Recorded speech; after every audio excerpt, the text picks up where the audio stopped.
Hello, I'm Jonasz Rewiński. Welcome on board the Eastern Express, and as always, I hope you enjoy the journey. On this episode, we're taking a closer look at Ukraine's Independence Day, which is celebrated on the 24th of August. But this isn't going to be just any Independence Day. This is Ukraine's 33rd, and the third one running that is taking place amidst a war that has now raged for 2.5 years. Ukraine's Independence Day in 2024 is not your typical national holiday. The day is marked by a somber reflection on the resilience of a nation under siege, with soldiers bracing themselves in trenches. There is messages of defiance and resolve. So, let's get to it. Here is our latest report on the issue. The US Embassy in Kiev has warned of an elevated risk of Russian attacks in the coming days due to Ukraine's Flag Day celebrations on Friday and Independence Day, which falls on Saturday. Strikes against Kiev and other major Ukrainian cities have been relatively rare in recent weeks. Unfortunately for Kiev, that means Russia now has a larger reserve of long-range missiles built up. Independence Day has grown in significance for Ukrainians after the start of the war. However, the risk of strikes has prevented Kiev from conducting large-scale celebrations. We are now in this war primarily to win for Ukraine, for Ukrainians, the right to justice, to our own freedom, to our national dignity, to our own security, to our own state, and to ensure that the criminals who came to destroy Ukraine and who brought ruin to our home will definitely have ruin at home. We are defending our independence and will continue to do so. We are repelling the occupier from Ukraine and will not let his flag rest. The risk of attacks was assessed to be higher this year due to Ukraine's incursion into Russia's Kursk region and subsequent threats of retaliation issued by Moscow. Ukraine's air defense capability has improved somewhat in recent months. However, the fighting in Kursk and around Pokrovsk might have led to the redirection of air defense assets away from the cities and towards the front lines. According to the Ukrainian Armed Forces, a total of 9,600 missiles and 14,000 drones have been launched against Ukraine by Russia since the start of the war. And now it's time to take a look at the issue in greater detail. Now, let's take a step back and remember why this day matters so much. On the 24th of August 1991, Ukraine declared its independence from the Soviet Union, a move that was overwhelmingly confirmed by a referendum later that year. Since then, Independence Day has been a symbol of Ukraine's national identity, its sovereignty and its aspirations. But this year, the stakes couldn't be higher. That's because this day is not just about commemorating the past, it is about fighting for the future. And that fight is very real indeed. On this Independence Day, Ukraine is not celebrating, it is surviving. This is a country that has been resisting a full-scale Russian invasion since February 2022.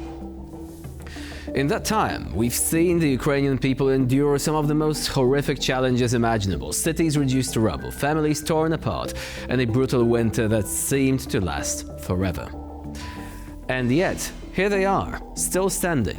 The resilience of the Ukrainian people is nothing short of extraordinary. They have managed to not just survive, but push back against one of the world's most powerful military forces. However, this Independence Day was also a time for the world to reflect on its own role in the conflict.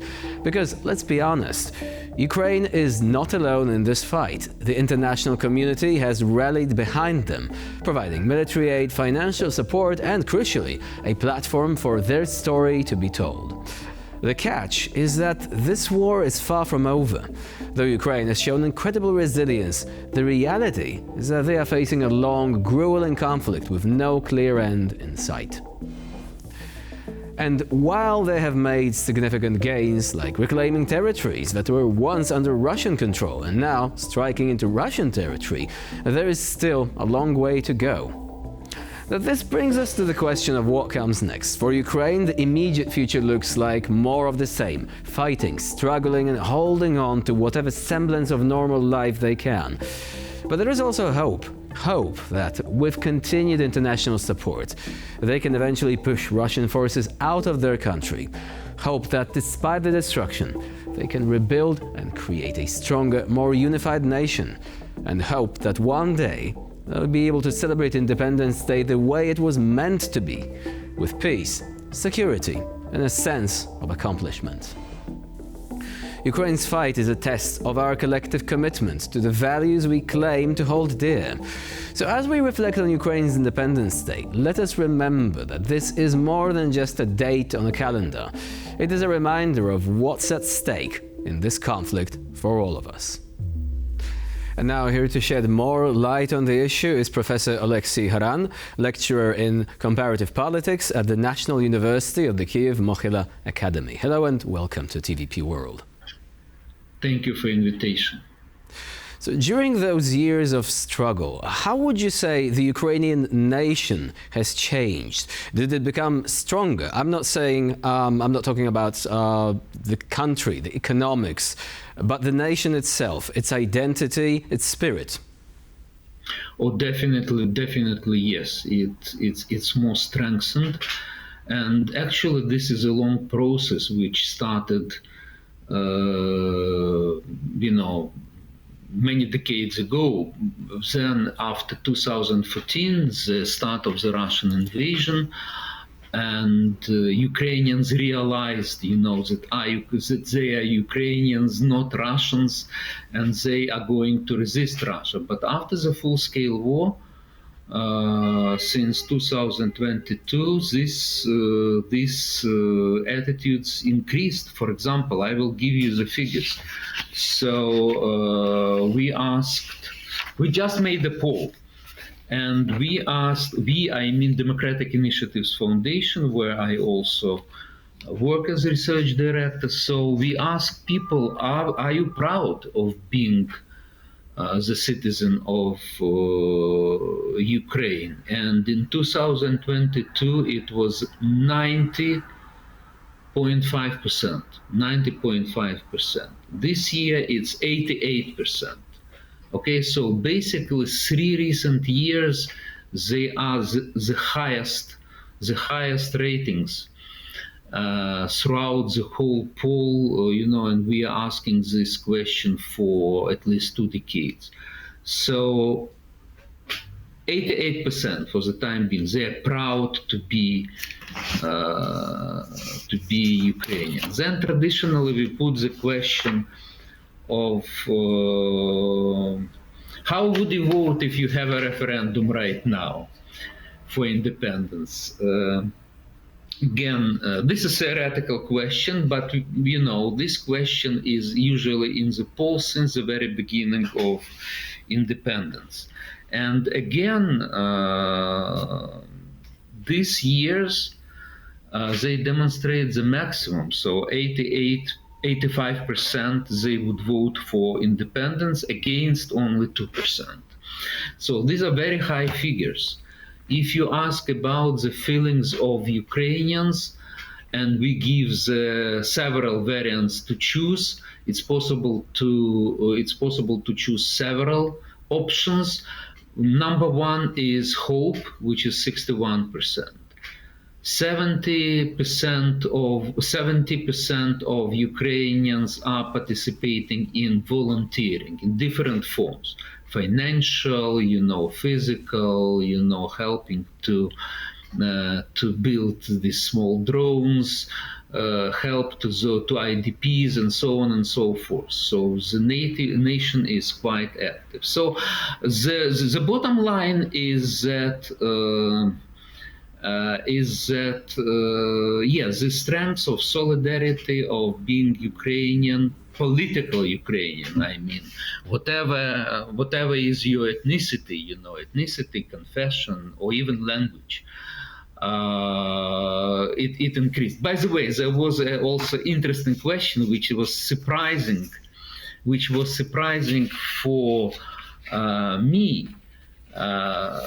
The question about, are you going to build your future in Ukraine?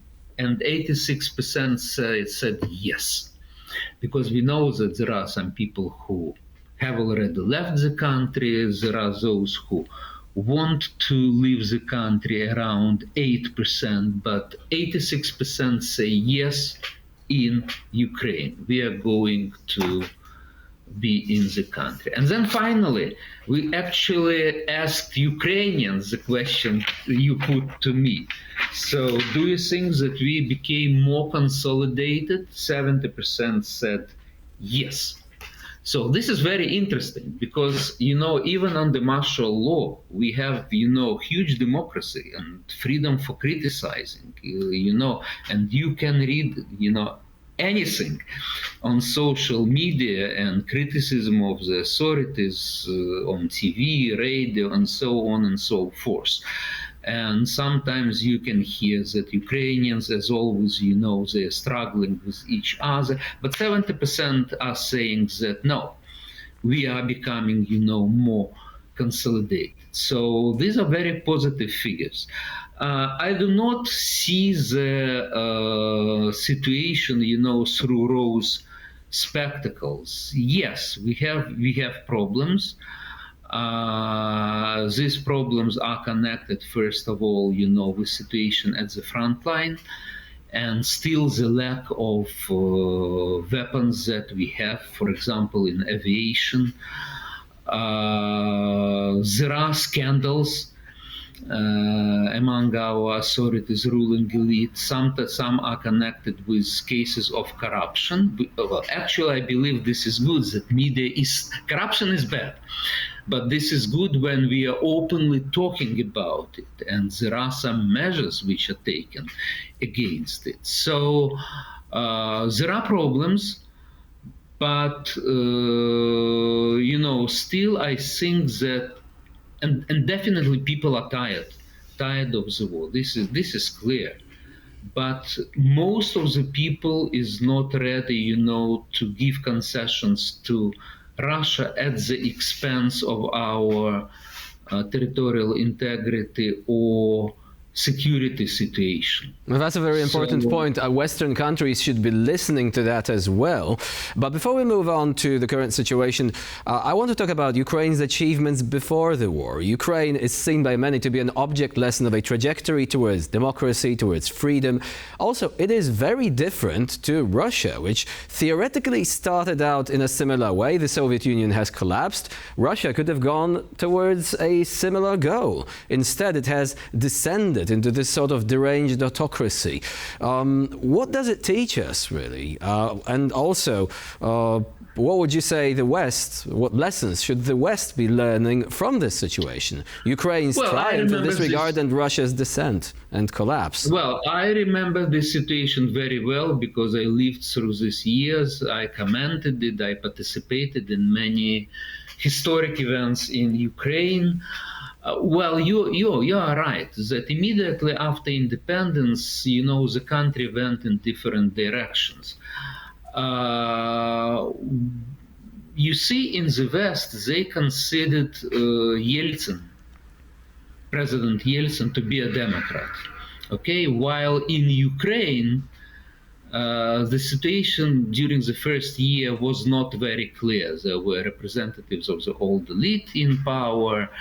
So even when Yeltsin actually bombarded the parliament, the Russian parliament, the West still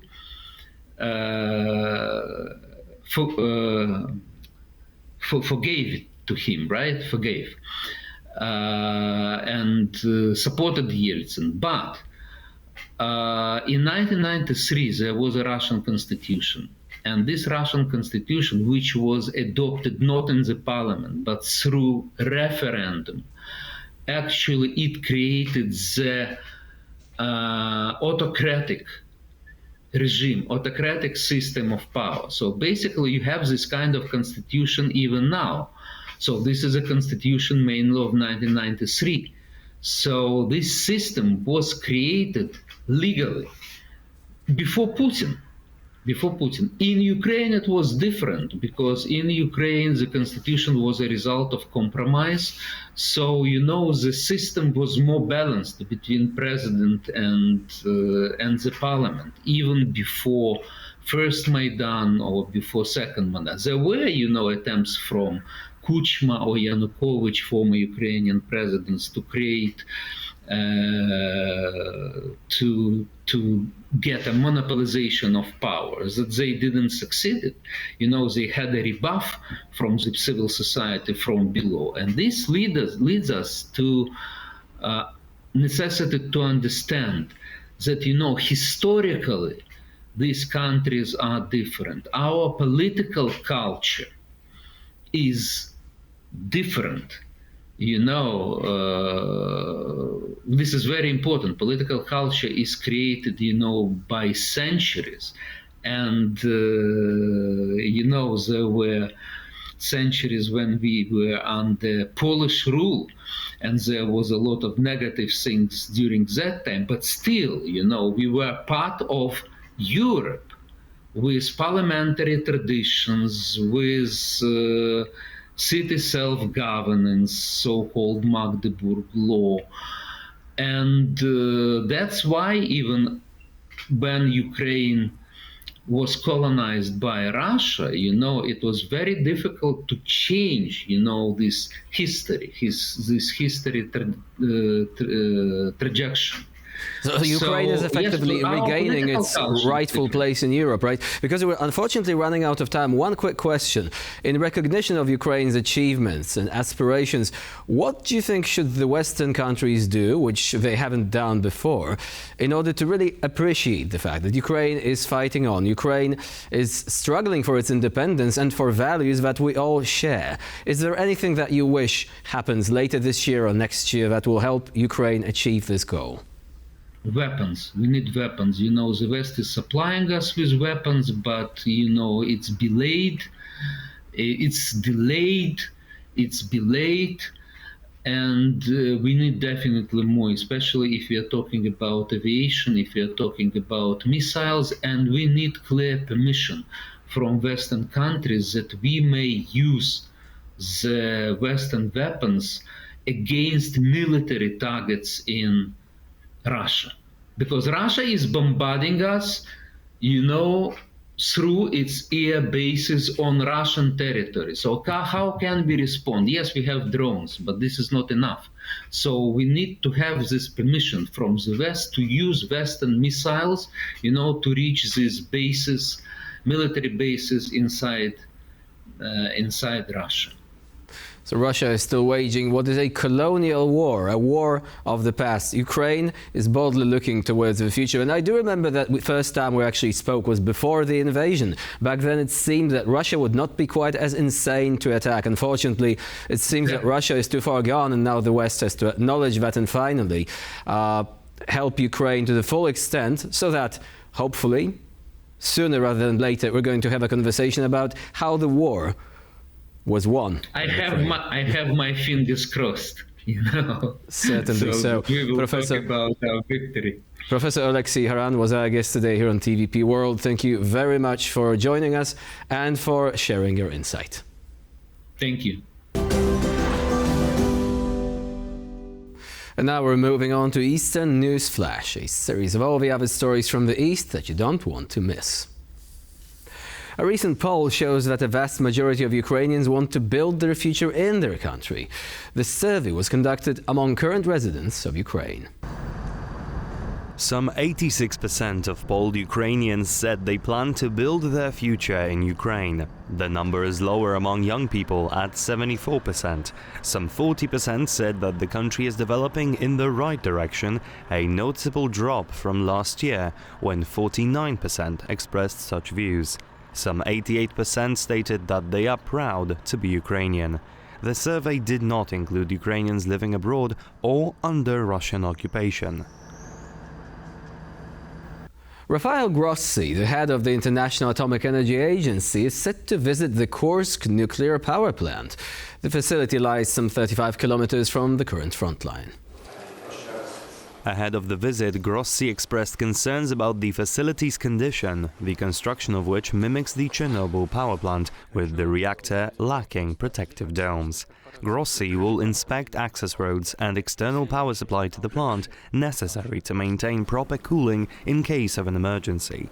IAEA has already conducted similar missions at the Zaporizhzhia nuclear power plant, with its inspectors remaining at the site. Moscow has accused Ukraine of preparing a provocation at the Kursk plant, a charge Kiev calls insane propaganda. While the fighting is raging at the Kursk region, it is unlikely to reach the power plant anytime soon. The Kazakh government has summoned the Belarusian ambassador following comments made by Belarusian President Alexander Lukashenko in a televised interview. The same interview sparked protests in Armenia as well. Lukashenko accused Kazakhstan of unfair relations with Russia when recalling the January 2022 riots in the country. These were quelled with the help of troops from Russia and other Collective Security Treaty Organization countries. The CSTO consists of Russia, Kazakhstan, Belarus, Kyrgyzstan, Tajikistan and Armenia, although the latter has suspended its membership. While Russia could technically request its allies to help defend its territory in light of Ukraine's incursion into the Kursk region, it has yet to formally do so. However, a few weeks after the January riots, Moscow reportedly asked Astana to deploy its troops to Ukraine, but was rebuffed. Commenting on Armenia's westward shift, Lukashenko stated that nobody needs Armenia. His words sparked protests in Yerevan, where the Belarusian embassy was pelted with eggs. India has become the largest importer of Russian oil, surpassing China. In July, India imported slightly more than 2 million barrels of oil per day, compared to China's 1.8 million. Russia is now responsible for 44% of India's oil imports. New Delhi has been taking advantage of the reduced prices of Russian oil, with Moscow forced to offer discounts due to heavy sanctions which followed its invasion of Ukraine. India has been maintaining a neutral position on the conflict, calling for a ceasefire, but refusing to openly blame Moscow for the aggression. Narendra Modi is currently in Kiev as the first Indian Prime Minister to visit Ukraine since it gained independence from the Soviet Union in 1991. It remains to be seen if the historic visit will result in a change of New Delhi's policy towards Russia. And for this episode of Eastern Express, it's the end of the line. Please stay with us here on TVP World. I'm Milan Czerwiński. Bye for now.